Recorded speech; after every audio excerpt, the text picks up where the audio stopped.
Oke, baik. Nah, sekarang sudah ada beberapa mungkin silakan tanya jawab dari ini. Oke, saya ini ya Bante, saya bacakan tanya pertanyaan yang dari yang sudah ditanyakan ini ya dari YouTube ya. Dari Anita Namo Buddhaya Bante, pelimpahan jasa sendiri di rumah dibandingkan dengan saat acara besar di wihara di hari tertentu, apakah punya bobot nilai yang sama? Gitu. Baik, langsung saya tanggapi ya, Pak Ya, Hari. silakan, silakan Ya, Bante. jadi kadang orang juga berpikir, kalau pelimpahan jasa di rumah sama di wihara ini apa bedanya? Sebetulnya kurang lebih sama ya. Jadi malah kalau di rumah itu kita lebih sering, bisa sering melakukan. Kan tadi saya sampaikan tiap malam menjelang tidur kita lakukan pelimpahan jasa. Kenapa? Karena kebajikan itu sangat baik kalau kita ulang-ulang. Ibaratnya air setetes, itu kalau diulang-ulang, maka semalam pun satu bak itu bisa penuh loh dengan air yang menetes sedikit-sedikit itu. Nah, karena itu kalau kita bisa setiap waktu, setiap hari di rumah, itu sebetulnya sangat baik. Nah, kemudian di hari-hari tertentu, kan di wihara kadang hanya 2 kali ya, yang besar, yang cengbeng dengan ulambana itu. Nah, itu kan kalau besar begitu mungkin kita menjadi lebih bersemangat, lebih bergiat untuk melakukan kebajikan. Tetapi kan itu hanya 2 kali dalam setahun. Sama dengan orang meditasi. Bagaimana ya meditasi di wihara waktu Waisak, detik-detik Waisak dengan kalau sekarang di rumah bagaimana meditasi? Ya meditasi di rumah lebih enak karena tiap hari detik Waisak itu hanya untuk kita pakai pada saat detik Waisak kita sudah mampu bermeditasi dan mengikuti acara yang besar tersebut. Demikian pula di rumah karena kita sudah sering melakukan pelimpahan jasa, mengucapkan tekad semoga dengan kebajikan yang saya lakukan ini membuahkan kebahagiaan untuk para leluhur dan lain-lain, maka ketika ada acara besar di wihara, kita menjadi lebih mudah menyesuaikan. Jadi tujuannya adalah supaya lebih mudah mengikuti acara di wihara, tapi maknanya, bobotnya, dan lain sebagainya kurang lebih itu sama saja, baik dilakukan di rumah maupun di wihara pelimpahan jasa tersebut. Demikian Pak Heri.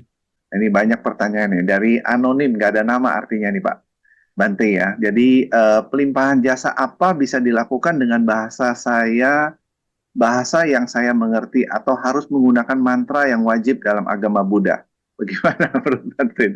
Ya, sebetulnya pelimpahan jasa ini pakai bahasa yang kita ngerti juga nggak ngapa-ngapa. Ya, dari tadi Hmm. misalnya saya mengatakan semoga dengan kebajikan yang saya lakukan akan membuahkan kebahagiaan untuk para leluhur, mendiang orang tua, dan lain sebagainya. Kan pakai bahasa Indonesia. Kalau disuruh pakai bahasa yang misalnya bahasa Pali misalnya, wah saya malah nggak bisa.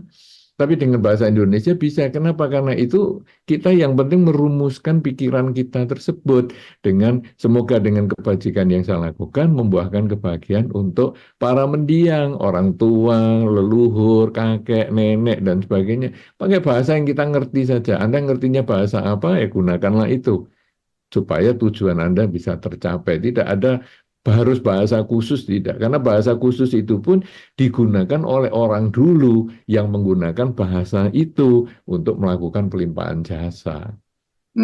Oke. Itu Jadi Pak udah Hari, jelas ya. silahkan. Baik. Apakah yang dimaksud dengan di tiga alam empat jenis kelahiran terdiri dari lima, satu atau empat bagian yang ada di Patidana Gata? Apakah Patidana hanya bisa diterima oleh leluhur yang terlahir di alam peta? Bagaimana Bante? Ya, jadi di dalam Dhamma, pelimpahan jasa ini hanya dapat diterima oleh para makhluk yang berada di alam peta. Yang lebih Hmm. khusus lagi adalah alam peta para datu pajiwika peta. Jadi makhluk-makhluk Hmm. yang lain tidak. Karena itu tadi saya sampaikan, kalau di pelimpahan jasa itu kemudian kita memasang nama. Ya, kalau tadi tadi Pak Hari menyampaikan ada orang donatur Buddha Rupang misalnya namanya Ponimin, kemudian harus ditulis di bawah Buddha Rupang itu, sehingga Buddha Rupangnya kan banyak nih di wihara. Ada Buddha Rupang Hmm. namanya Ponimin, Buddha Rupang namanya ya siapa Saatimin. Nah kan jadi aneh Ya, sekali ya. Itu sebetulnya agak agak mengkurang kurang indah nama-nama itu dipasang di situ. Ya biasanya kalau kita sudah berdana Buddha Rupang ya sudah pasang, sudah Buddha Rupang ya kita pasang gitu aja, nggak perlu pakai nama. Nah, jadi sekarang pelimpahan jasa juga sama. Pelimpahan jasa dikasih nama. Jadi saya mau ikut pelimpahan jasa di Wihara A. Kemudian kasih nama, ada fotonya, mendiang ayah, mendiang ibu, kemudian kakak, adik, dan lain sebagainya. Kadang-kadang kita lalu berpikir, loh ini sudah 10 tahun masa kakak dan adiknya ini kita harapkan selalu di alam peta. Ini sebetulnya kita jadi pikirannya kan jadi agak negatif kan dengan kakak atau adik atau mendiang ayah, mendiang ibu, kakek, nenek. Apalagi kakeknya itu sudah meninggal 75 tahun yang lalu. Masih kita tulis namanya, masih kita pasang fotonya. Lah ini kan berarti dia di alam peta terus. Nah, hmm. sehingga itu saya kira menjadi kurang sesuai. Mungkin kalau sekarang kita tidak usah pakai nama, mungkin menjadi lebih nyaman. Karena apa? Karena itu semua kita limpahkan jasanya kepada semua makhluk yang berhubungan karma dengan kita. Nah, Hmm. apa itu makhluk semua yang berhubungan karma dengan kita? Yaitu makhluk-makhluk yang sekarang bisa orang tua kita di kehidupan yang sekarang, misalnya yang telah meninggal, bisa kakek nenek kita di kehidupan yang sekarang, yang telah meninggal, bisa leluhur-leluhur kita, karena tanpa leluhur tidak ada kakek nenek maupun orang tua kita, berarti tidak ada kita. Tapi juga bisa orang tua kita dari banyak kehidupan sebelumnya. Kenapa demikian? Karena di dalam Dhamma, seseorang bisa terlahir sebagai manusia itu karena karma baiknya yang besar sekali. Bagaimana kita lahir sebagai bayi sudah punya karma baik yang besar sekali kalau tidak dibimbing oleh orang tua kita dari banyak kehidupan sebelumnya. Jadi, ketika saya sekarang sudah terlahir sebagai manusia, saya juga bisa mengenal Dharma, maka sangat baik saya juga melimpahkan jasanya kepada para leluhur, semua makhluk yang berhubungan karma dengan saya, yaitu orang tua saya di kehidupan-kehidupan sebelumnya. Karena orang tua saya di kehidupan-kehidupan sebelumnya itulah yang mendukung saya, mendorong saya untuk melakukan pelimpahan jasa. Nah, dengan cara seperti itu, maka sama dengan Raja Bimbisara tadi, itu sudah ribuan tahun sebelumnya atau bahkan sudah melewati banyak Buddha itu, jadi tak terhingga waktunya. Akhirnya karena pelimpahan jasa Raja Bimbisara, keluarganya dia dari kehidupan-kehidupan yang sangat lama itu, akhirnya bisa memperoleh kemajuan di dalam kelahiran kembalinya. Nah, inilah yang kita perlu pahami di dalam masyarakat. Kadang kita masih punya kebiasaan pelimpahan jasa pakai foto dan sebagainya. Sebetulnya kita mengharap mereka di dalam batin kita mengharap mereka terlahir di alam peta sebetulnya. Probis, nah, Namo Buddhaya Bante, izin bertanya, apakah pelimpahan jasa yang kita lakukan hanya dilimpahkan ke alam peta saja? Tadi sudah dijawab oleh Bante ya. Jadi nggak usah ini. Dari Sabrinatan, Namo Buddhaya Bante, mau tanya untuk pelimpahan jasa kepada orang yang bukan leluhur yang benar seperti apa? Ya. Pelimpahan kepada orang yang bukan leluhur yang benar seperti apa? Ya, jadi pelimpahan jasa itu tidak harus kepada leluhur ya. Kalau tadi saya Hmm, katakan semua makhluk yang berhubungan karma, semua makhluk yang berhubungan karma itu apa? Mungkin teman kita di ya. kehidupan yang sebelumnya, teman kita yang meninggal di kehidupan ini misalnya, itu juga bisa. Romo Hari Sutanto kan tadi juga menyampaikan bahwa saya tentang binatang kesayangan. Hmm, Jadi kita juga bisa melimpahkan jasa kepada binatang kesayangan kita.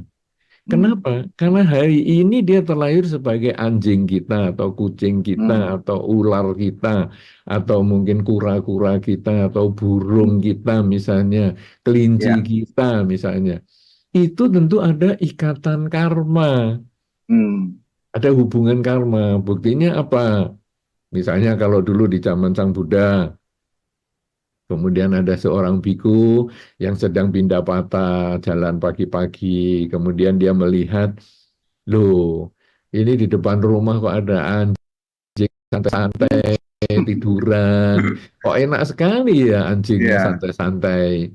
Nah, tidak lama kemudian biku ini meninggal dan karena pikiran akhirnya itu pada anjing, ya dia terlahir sebagai anak anjing itu.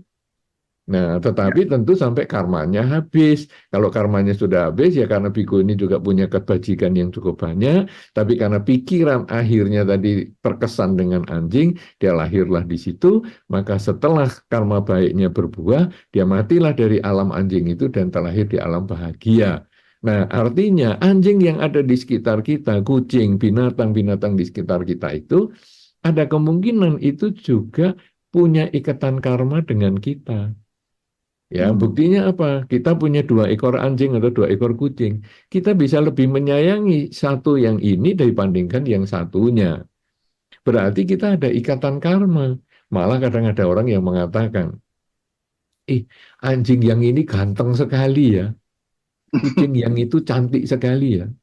Kadang-kadang Hmm. kita lalu mikir, orang yang bisa menikmati kegantengan dan kecantikan makhluk lain, itu mungkin dulu ada ikatan karmanya loh.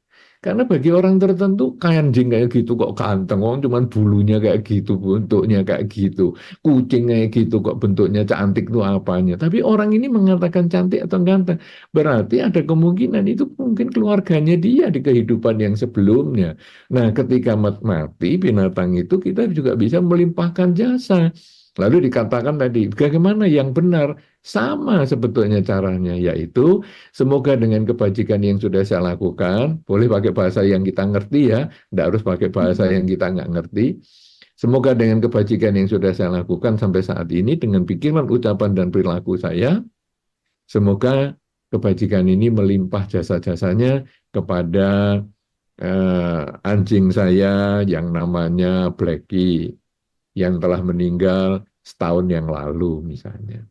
Atau kepada kucing saya, atau kepada ular saya yang sudah meninggal, ataupun pada kura-kura atau burung atau kelinci atau apa, bisa. Atau kepada teman saya, ya saya kok dengar teman saya ini kemarin sakit, teman sekolah SD ya kemarin sakit, kemudian meninggal. Oke, semoga dengan kebajikan yang saya lakukan ini membuahkan kebahagiaan untuk teman saya yang saya lupa namanya waktu SD. Semoga dengan kebajikan yang saya lakukan, dia terlahir dimanapun juga akan selalu berbahagia. Nah, jadi kita bisa melimpahkan jasa kepada binatang, bisa kepada teman tadi, yang kita lupa namanya, ya kita juga sampaikan. Semoga teman saya yang saya lupa namanya, di alam manapun dia bahagia. Jadi tidak perlu kita juga ingat-ingat siapa ya namanya. Siapa ya kita lalu ingat-ingat siapa ya namanya kita lalu sebarkan ke WA grup.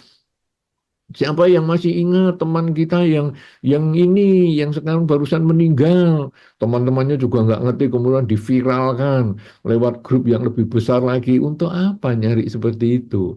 Lebih baik kita langsung sampaikan, semoga dengan kebajikan yang saya lakukan, teman saya yang saya lupa namanya, tapi itu teman saya SD yang kemarin barusan meninggal karena sakit, semoga beliau terlahir dimanapun berbahagia. Hmm. Jadi gunakan cara yang Anda tahu, pakai bahasa yang Anda tahu. Yang penting adalah Anda mengarahkan pelimpahan jasa ini, kebajikan Anda kepada mereka yang telah mendahului tersebut. Hmm. Demikian Romo Oke. Hari. Ya, baik. Terima kasih, Bante. Ini dari Cinto Fiandi, Bante. Ini izin bertanya, Bante. Eh, Sering kita lihat pada bulan Cengbeng banyak umat membakar rumah kertas beserta isinya. Seperti kita ketahui dalam Dhamma menjelaskan di alam sana tidak ada perdagangan. Apakah ada manfaatnya? Anumodana. Kalau berdasarkan beberapa cerita atau sumber yang pernah saya ketahui, mungkin bisa salah. Bagi yang menganggap ini kurang tepat atau salah, nanti tolong juga diperbaiki sebagai tambahan wawasan untuk saya juga. Jadi pada zaman Kaisar Li Sibin, itu diceritakan bahwa kondisi ekonomi itu menjadi pada saat itu agak sulit ya. Nah, kemudian Kaisar ini memikirkan bagaimana ya caranya supaya ekonomi ini bisa bergerak. Nah, kemudian ya mungkin istilahnya supaya menggerakkan UMKM lah. Mungkin kalau istilah hari ini ya. Nah, kemudian Kaisar ini bercerita tentang kelahiran-kelahiran masa lampau ya, atau kelahiran-kelahiran yang akan datang atau yang dulu dan sebagainya. Misalnya ada cerita Kaisar Lisibin pergi ke surga, kemudian Kaisar Lisibin meninjau ke alam neraka misalnya. Nah, itu banyak sekali cerita-ceritanya. Kemudian ada kisah tentang keluarga yang membutuhkan tempat tinggal.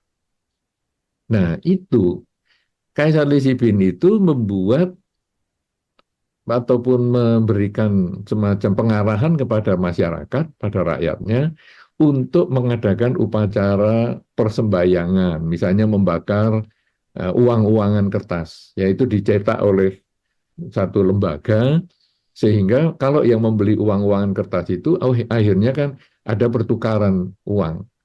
Ya, dia membayar dengan uang asli, dikasih uang Giamloong misalnya. Kemudian juga rumah-rumahan kertas dan sebagainya. Sehingga akhirnya pengrajin rumah-rumahan kertas ini, ya, itu UMKM-nya, itu kemudian dibeli oleh mereka-mereka yang punya kemampuan, dan akhirnya pengrajin ini punya uang untuk dia bisa belanja beras dan sebagainya. Dan akhirnya menjadi ekonomi di dalam masyarakat itu menjadi maju. Nah, kemudian tradisi ini terus berkembang sejak zaman kaisar tersebut sampai saat ini. Nah, artinya sekarang bahwa kalau kita melakukan pembakaran rumah-rumahan kertas itu, ini di dalam tradisi, maka sebetulnya kita telah membantu untuk keluarga yang membuat rumah-rumahan kertas itu, pengrajinnya tersebut, memperoleh dana, memperoleh penghasilan, sehingga sebetulnya ini juga bisa kita limpahkan jasanya. Jadi ketika saya berbuat baik, itu kan bermacam-macam. Tadi misalnya, saya berbuat baik dengan membeli nasi bungkus untuk saya berikan kepada tukang parkir di depan rumah saya. Ini bisa. Kemudian saya bisa membeli juga, saya melihat ada pedagang yang nggak laku ya. Jadi sampai sore, pedagang koran misalnya, sampai siang, jam 12 siang, nggak laku kan. Hari ini kan orang sudah nggak baca koran ya. Jadi tapi kalau di perempatan jalan kan masih kita melihat tuh ada penjual koran dan lain sebagainya. Aduh, jam 12 siang ini biasanya korannya sudah nggak ada orang mau beli. Oke, kita kemudian beli koran itu. Nah, jadi kita beli. Itu sebetulnya saya juga melakukan kebajikan, menolong si penjual koran tersebut agar dia mendapatkan sedikit uang untuk menghidupi keluarganya. Padahal koran ini kemudian ya saya tinggal aja di kendaraan atau di mobil ataupun nanti saya pakai untuk bungkus dan sebagainya karena saya nggak baca juga. Tetapi dengan saya membeli koran itu saya menghidupi keluarga yang sedang menjual koran tersebut atau si penjual koran tersebut. Nah, kalau saya bisa membeli makanan untuk didanakan, saya bisa membeli koran untuk membantu mereka yang menjual tadi, yang kasih yang sudah siang nggak punya penghasilan. Saya tentu juga bisa membeli rumah-rumahan kertas untuk mendukung UMKM ataupun si pembuat rumah-rumahan kertas ini agar memperoleh penghasilan.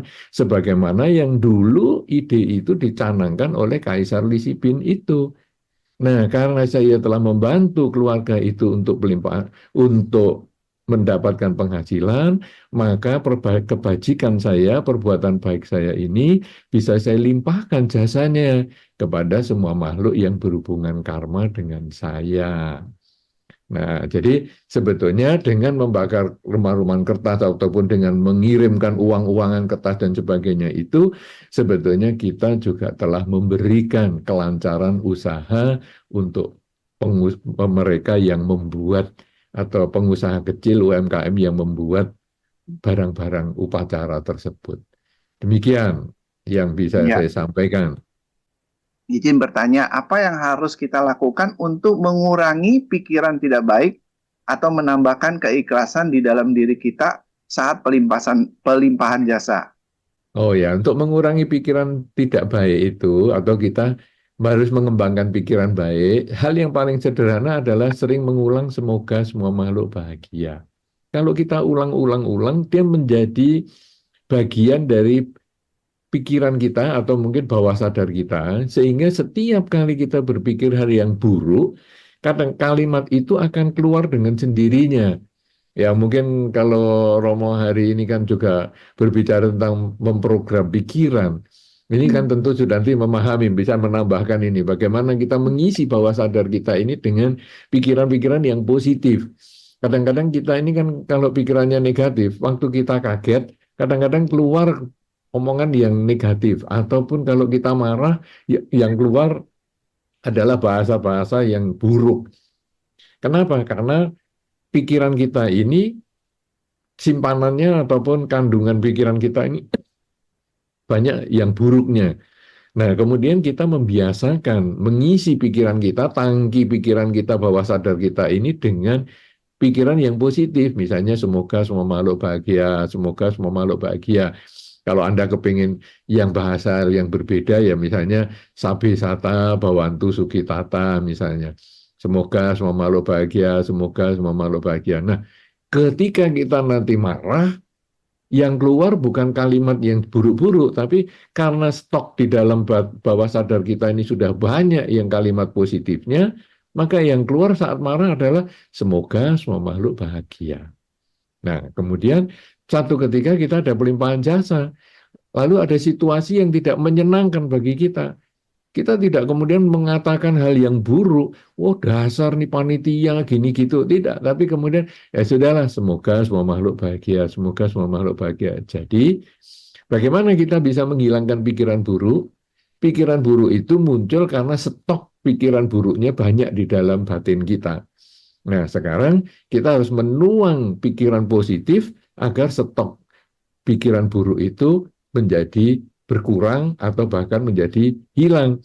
Ibaratnya kalau sekarang kita punya kopi, stok kopi kita adalah 1 gelas. Kemudian kita tuangi susu. Ya, kopi warnanya hitam, kemudian kita tuangi susu. Wah, pertama susunya luber terus. Oke, nggak apa-apa, tapi kita tuang terus. Lama-lama kopinya pun keluar, keluar, keluar. Dan kemudian kita tuang susu sebanyak-banyak-banyaknya, sampai akhirnya kopinya ini tinggal separuh, lama-lama akhirnya kopi dan susu yang sudah bercampur ini pun keluar, sehingga tinggal susu saja. Demikian pula dengan bawah sadar kita. Bawah sadar kita ketika masih isinya kegelapan, isinya hal-hal yang buruk, maka ini seperti isinya kopi ini. Begitu ngomong, keluarnya yang buruk. Ada orang yang keliru, keluarnya omongan yang buruk juga. Tapi kita isi dengan susu tadi adalah dengan kalimat semoga semua makhluk bahagia. Kita isi sedikit-sedikit tiap hari, tiap saat, semoga semua makhluk bahagia, semoga semua makhluk bahagia. Lama-lama pikiran buruk ini menjadi hilang. Dan ketika pikiran buruk ini menjadi hilang, yang ada hanya kalimat positif, itu menjadi seperti susu semua, maka ketika kita menjumpai hal-hal yang tidak menyenangkan, baik pada saat upacara pelimpahan jasa, ataupun di kehidupan sehari-hari, ketika kita bertemu dengan yang tidak kita sukai, kita bisa langsung mengucapkan dalam batin, semoga semua makhluk bahagia, karena tampungan bawah sadar kita hanya ada kebajikan, hanya ada pikiran baik. Nah, ini mungkin Romo Hari coba ditambahkan lagi supaya Ya, teman-teman kita yang online ya, ini bisa memahami dengan lebih jelas lagi. Silakan Romo. baik.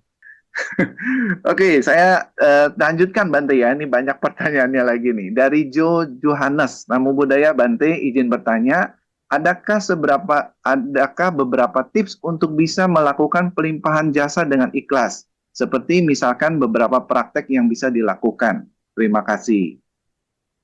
Iya, pelimpahan jasa kan pada intinya kita berbuat baik ya. Dan perbuatan baik itu bisa lewat pikiran, lewat ucapan dan perilaku kita. Ya, jadi misalnya pikiran, kita bisa Hmm. memberikan ataupun berpikir positif seperti yang barusan Romo Harika sampaikan ini ya. Sering kita bisa mengisi pikiran dengan kalimat semoga semua makhluk bahagia, semoga semua makhluk bahagia. Itu sudah perbuatan baik lewat pikiran. Tidak berpikir buruk kepada pihak lain, itu sudah kebajikan. Kemudian ucapan juga sama, kita bisa memberikan nasihat, memberikan ketenangan batin kepada lingkungan, tidak menimbulkan kegelisahan, bahkan yang gelisah bisa lebih tenang, itu juga kebajikan. Demikian pula fisik, yang kita kemudian bisa menolong orang, membawakan barang untuk mereka yang orang tua yang mungkin terlalu berat bawa barang dan sebagainya, itu perbuatan baik. Semua kebajikan, prinsip kebajikan yang dilakukan dengan pikiran, ucapan, dan tindakan kita, itu semua dapat kita limpahkan jasanya. Jadi pelimpahan jasa itu bukan perbuatan baik yang harus besar-besar, harus berdana wihara, satu wihara sendiri, membangun sendiri, tidak. Anda hanya misalnya membersihkan altar di wihara, ya coba karena ini mau ada puja bakti, kemudian Anda mengelap supaya altarnya bersih dari debu dan sebagainya. Anda mengepel wihara, membantu mengepel supaya orang nanti duduk dengan nyaman dan sebagainya. Itu sudah kebajikan dan itu bisa dilimpahkan jasanya dengan tulus. Karena kalau nanti Anda ngepel ada maunya, sampai satu ketika Anda mau tinggal di wihara, misalnya saya mau bermalam di sini ya, nggak boleh. Kemudian Anda mengatakan, loh saya kan sering ngepel di wihara sini, masa cuma tinggal semalam aja nggak boleh, dasar pengurus nggak bener. Ah, itu tidak tulus. Tapi kalau sekarang, oh nggak apa-apa, kalau emang nggak bisa ya nggak apa-apa. Ya maaf ya, walaupun kamu sering ngepel di sini, tapi karena wihara nggak menyediakan tempat untuk bermalam. Oh ya nggak apa-apa. Lah itu Anda berarti melakukan kebajikannya secara tulus. Karena tidak ada dorongan untuk menuntut sesuatu. Ibaratnya yang tadi saya sampaikan di awal, tidak ada makan siang yang gratis. Jadi saya memberikan servis saya ini, membersihkan wihara dan sebagainya ini, karena saya ingin ada sesuatu yang saya harapkan. Kalau itu caranya, itu tidak bisa tulus. Tetapi kalau sekarang, ya saya tidak memaksakan kehendak, saya membersihkan wihara dan tidak boleh bermalam, saya juga bisa nerima, maka kebajikan itu bisa Anda limpahkan jasanya, karena itu merupakan kebajikan yang tulus. Ini adalah contoh-contohnya, banyak sekali perbuatan baik itu sebetulnya kita tahu ya. Kalau perbuatan baik itu biasa menimbulkan kebanggaan bagi kita, baik perbuatan, ucapan maupun pikiran. Tapi kalau Ya, perbuatan buruk, cenderungnya kita takut melakukan. Batin kita ini sudah tahu. Misalnya Anda membuka HP yang isinya tentang hal yang buruk, maka nanti Anda akan noleh di belakang Anda ada orang nggak? Karena Anda takut ketahuan kalau Anda membuka yang buruk. Tapi kalau Anda membuka HP ini sesuatu yang baik, misalnya tentang ceramah dhamma atau apa, orang lain mau lihat ya terserah aja, biarin aja. Demikian pula ketika Anda misalnya mau nolong orang, Anda tidak perlu toleh kiri kanan, penolong ya menolong aja. Tapi kalau mau mengambil barang milik orang lain, toleh kanan, toleh kiri. Kenapa? Karena di dalam bawah sadar kita ini, sebetulnya kita sudah tahu mana yang baik, mana yang tidak baik. Setiap kali kita melakukan perbuatan pakai noleh kanan dan noleh kiri, itu pasti bukan perbuatan baik. Tapi ketika kita melakukan dengan mantap, dilihat orang juga senang, bangga, itu sebetulnya itu termasuk perbuatan baik. Ya, walaupun nanti kebanggaan itu juga bukan sesuatu yang baik untuk kita kembangkan, tapi minimal ini menjadi contoh awal bahwa kita sebetulnya masing-masing bisa membedakan perbuatan baik dan buruk. Sehingga pertanyaan Anda tadi, apakah perbuatan baik yang bisa kita limpahkan jasanya? Apa saja yang Anda anggap baik dalam pikiran, ucapan, dan perbuatan yang menimbulkan kebahagiaan untuk Anda waktu dilakukan, menimbulkan kebahagiaan untuk orang yang ataupun pihak-pihak yang menerima kebajikan Anda, maka itulah yang bisa Anda limpahkan jasanya. Begitu, oke, Romo baik. Hari, silahkan Ya, lanjut. baik. Terima kasih Bante. Dari Nicholas nih Bante. Tamu budaya Jin bertanya Bante, apa benar Bante kalau kita melakukan pelimpahan jasa terhadap leluhur maupun sanak warga, kita juga ikut menerima hasil dari pelimpahan jasa tersebut? Nah, sebetulnya begini, kalau kita cerita tadi dari Raja Bimbisara ya, Ya, jadi Raja Bimbisara mengundang Sang Buddha kemudian untuk menerima dana makan. Berarti Raja Bimbisara ini punya niat untuk berbuat baik. Di dalam Dhamma, niat berbuat baik itu sudah karma baik lewat pikiran. Kemudian mengundang Sang Buddha menyampaikan berarti niat baik ini diucapkan. Berarti ucapan ini juga karma baik lewat ucapan. Kemudian ketika Sang Buddha sudah hadir, datang ke istana, kemudian Raja Bimbisara mempersembahkan dana makan. Berarti pikiran baik, ucapan baik, dan perilaku baik. Ini sudah dikerjakan oleh Raja Bimbisara. Karena pikiran, ucapan, dan perilaku baik, maka Raja Bimbisara sebetulnya sudah menanam kebajikan. Yang buahnya pasti akan beliau terima sendiri. Karena di dalam Dhamma dikatakan mereka yang melakukan, siapa yang menabur, itulah yang akan memetik buahnya atau panen. Demikian pula mereka yang melakukan kebajikan akan memperoleh kebahagiaan. Jadi si pelaku pelimpahan jasa itu yang akan memetik buah kebajikan yang pertama kali. Karena pikiran, ucapan, dan perilakunya baik. Kemudian yang Ya. kedua, kalau kita limpahkan jasa dan orang yang kita limpahi jasa ini, makhluk yang kita limpahi jasa ini ada di salah satu alam yang disebut alam Paradatu Pajiwika Peta, yaitu salah satu jenis alam peta, maka dia dapat menerima buah kebajikan pelimpahan jasa ini, sehingga dia terlahir di alam yang lebih baik. Nah, jadi ini adalah manfaat yang kedua, yaitu mendiang terlahir bisa di alam yang lebih baik. Tetapi manfaat yang pertama justru kepada si pelaku. Mendiang adalah bermanfaat kedua. Dan kemudian yang ketiga, manfaatnya adalah si penerima dana. Si penerima kebajikan itu sendiri. Ya, jadi kalau tadi Sang Buddha diundang dengan para biku dan sebagainya, maka para biku tersebut telah menerima jasa kebajikan, sehingga misalnya menerima makanan, berarti para biku bisa menyambung kehidupannya dengan makanan yang sudah dipersembahkan oleh Raja Bimbisara. Jadi dengan sekali melakukan kebajikan, melakukan pelimpahan jasa, minimal ada 3 hal kebaikan yang dapat dilakukan ataupun yang bisa dilihat, yaitu yang pertama kebaikan untuk si pelaku, yang kedua kebaikan untuk mendiang apabila terlahir di alam Paradatu Pajiwika Peta, dan yang ketiga adalah si penerima kebajikan itu sendiri akan memperoleh juga kebahagiaan. Jadi ada 3 lapis manfaat dari pelimpahan jasa. Ini dari Li Suryani, Namo Buddhaya Bante. Apabila pelimpahan jasa buat orang-orang yang tidak suka dengan kita atau musuh-musuh kita, bisa memperbaiki hubungan yang tidak bagus itu. Bagaimana caranya? Mohon petunjuk Bante. Iya, jadi pelimpahan jasa ini cenderung kepada orang yang sudah meninggal ya, bukan yang masih Ya, hidup.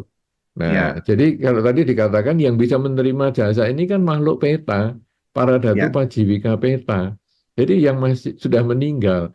Nah, kemudian Hmm. sekarang yang ini adalah mendiang ini musuh kita. Kita nggak suka sekali dengan dia ya. Entah itu musuh itu bisa pasangan hidup kita, mantan mungkin karena dia sudah meninggal duluan, misalnya pasangan hidup. Bisa juga mantan pasangan hidup karena ketika hidup telah pisah misalnya, bercerai. Kemudian juga bisa musuh sungguhan mertua misalnya, wow parah nih mertua bisa juga. Kemudian juga saingan dagang mungkin, atau musuh negara misalnya peperangan dan sebagainya, ataupun ya kita nggak suka dulu pernah berkelahi secara fisik dan sebagainya, bermacam-macam. Pokoknya ini adalah orang yang tidak menyenangkan.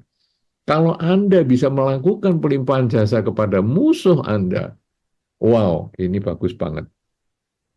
Sering kita hanya mengatakan pelimpahan jasa itu kepada para leluhur, ya, kepada orang tua kita, ya, kepada orang-orang yang kita sayangi. Jarang kita mengatakan pelimpahan jasa itu kepada musuh. Padahal musuh itu juga mungkin perlu ada pelimpahan jasa juga karena dia terlahir di alam para datu pajiwika peta. Nah, jadi Anda kalau memang ingin melakukan pelimpahan jasa kepada musuh, lakukan itu. Misalnya, semoga dengan kebajikan yang telah saya lakukan lewat pikiran, ucapan, dan perbuatan ini akan melimpah jasanya kepada si A yang dalam hidup ini selalu menyakiti saya. Semoga si A dimanapun beliau terlahirkan, semoga dia berbahagia. Itu paling mantap. Nah, tapi sekarang bagaimana ya kalau saya melimpahkan jasa kepada orang yang saya tidak sukai, tapi masih hidup, atau pelimpahan jasa kepada yang masih hidup? Wow, ini tadi soalnya saya ingat pembawa acara tadi, Saudara Dharma Loka ya, itu mengatakan ada pelimpahan jasa untuk orang sakit. Nah, ini kan berarti orang hidup. Nah, ini sekarang ada musuh. Atau sekarang saya mau melakukan pelimpahan jasa kepada orang tua saya yang masih hidup. Bagaimana ini? Sebetulnya kalau di dalam Dhamma sendiri, pelimpahan jasa itu hanya untuk orang yang sudah meninggal, makhluk yang sudah meninggal dan terlahir di alam para dhatu pajivika peta. Itu di pelimpahan di Dhamma itu seperti itu. Tidak untuk orang hidup. Tetapi secara tradisi, karena manusia ini kan memang ya ya saya ingin melimpahkan jasa untuk orang tua saya ya supaya orang tua saya panjang umur, supaya orang tua saya selalu sehat. Saya juga ingin melimpahkan jasa ya kepada saudara-saudara saya supaya dia sukses dalam hidupnya. Kemudian kalau khusus si penanya tadi, saya mau melimpahkan jasa nih kepada musuh saya, semoga di kehidupan ini tidak bermusuhan. Bisa enggak ini seperti ini? Nah, ini menggunakan cara yang agak sedikit berputar. Karena prinsipnya pelimpahan jasa kan hanya untuk makhluk peta. Tapi ini kan sekarang bukan makhluk peta, masih sesama manusia. Atau saya melimpahkan jasa kepada anjing saya yang sakit-sakitan. Ya, semoga dia lebih cepat sehat atau apa. Ini gimana ya bukan makhluk peta? Nah, ini saya gunakan tadi istilahnya memutar. Jadi, dasarnya adalah hukum karma, yaitu bahwa siapapun yang menanam, dia pasti akan memetik buahnya. Penanam kebajikan akan memetik buah kebahagiaan. Prinsipnya itu dulu. Itu yang sesuai Dhamma. Nah, kemudian sekarang menggunakan cara berputar. Setelah saya melakukan kebajikan dengan pikiran, dengan ucapan, dan perilaku saya pasti akan memetik buahnya. Karena tadi pelimpahan jasa untuk orang yang meninggal pun kan bisa 3 manfaatnya, yaitu si pelaku memperoleh manfaat kebajikannya dengan pikiran, ucapan, dan perbuatan, kemudian makhluk yang kebetulan terlahir di para dhatu pajivika peta juga memetik manfaat, dan kemudian si penerima dana, penerima kebajikan juga memperoleh manfaat. Nah, sekarang berarti si pelaku ini kan berbuat kebajikan. Nah, saya sekarang sebagai si pelaku, saya misalnya saja saya membaca parita yang tidak pakai biaya tadi ya, saya membaca parita. Berarti selama saya membaca parita, pikiran saya positif, ucapan saya juga positif, kelakuan saya juga positif. 3 kebajikan. Semakin lama saya membaca parita, tentu semakin banyak kebajikan yang saya lakukan. Kemudian selesai membaca parita, saya melakukan pelimpahan jasa. Semoga dengan kebajikan yang saya lakukan sampai saat ini, membaca parita, akan membuahkan kebahagiaan untuk saya. Karena si penanam kebajikan pasti akan memetik buah kebahagiaan. Semoga dengan kebajikan yang telah saya lakukan sampai saat ini akan membuahkan kebahagiaan kepada saya. Dalam bentuk orang tua saya sehat dan bahagia. Nah, ini saya katakan agak memutar. Kenapa? Karena saya yang melakukan kebajikan, semoga saya yang akan memetik buah kebahagiaan itu. Tapi dalam bentuk orang tua saya sehat dan bahagia. Bagaimana nih hubungannya? Saya ini bahagia kalau orang tua saya sehat dan bahagia juga. Nah, jadi kebajikan saya ini semoga membuahkan kebahagiaan untuk orang tua saya sehat dan umur panjang misalnya. Sehat dan umur panjang. Nah, kalau orang tua saya memiliki karma baik yang mendukung, maka karma baik orang tua ini diharapkan berbuah dalam bentuk sehat dan umur panjang sebagaimana kebahagiaan yang saya harapkan. Kemudian kalau si penanya tadi tentang musuh, semoga dengan kebajikan yang saya lakukan dengan pikiran, ucapan, dan perilaku akan memberikan kebahagiaan untuk saya dalam bentuk hilangnya permusuhan dengan si A.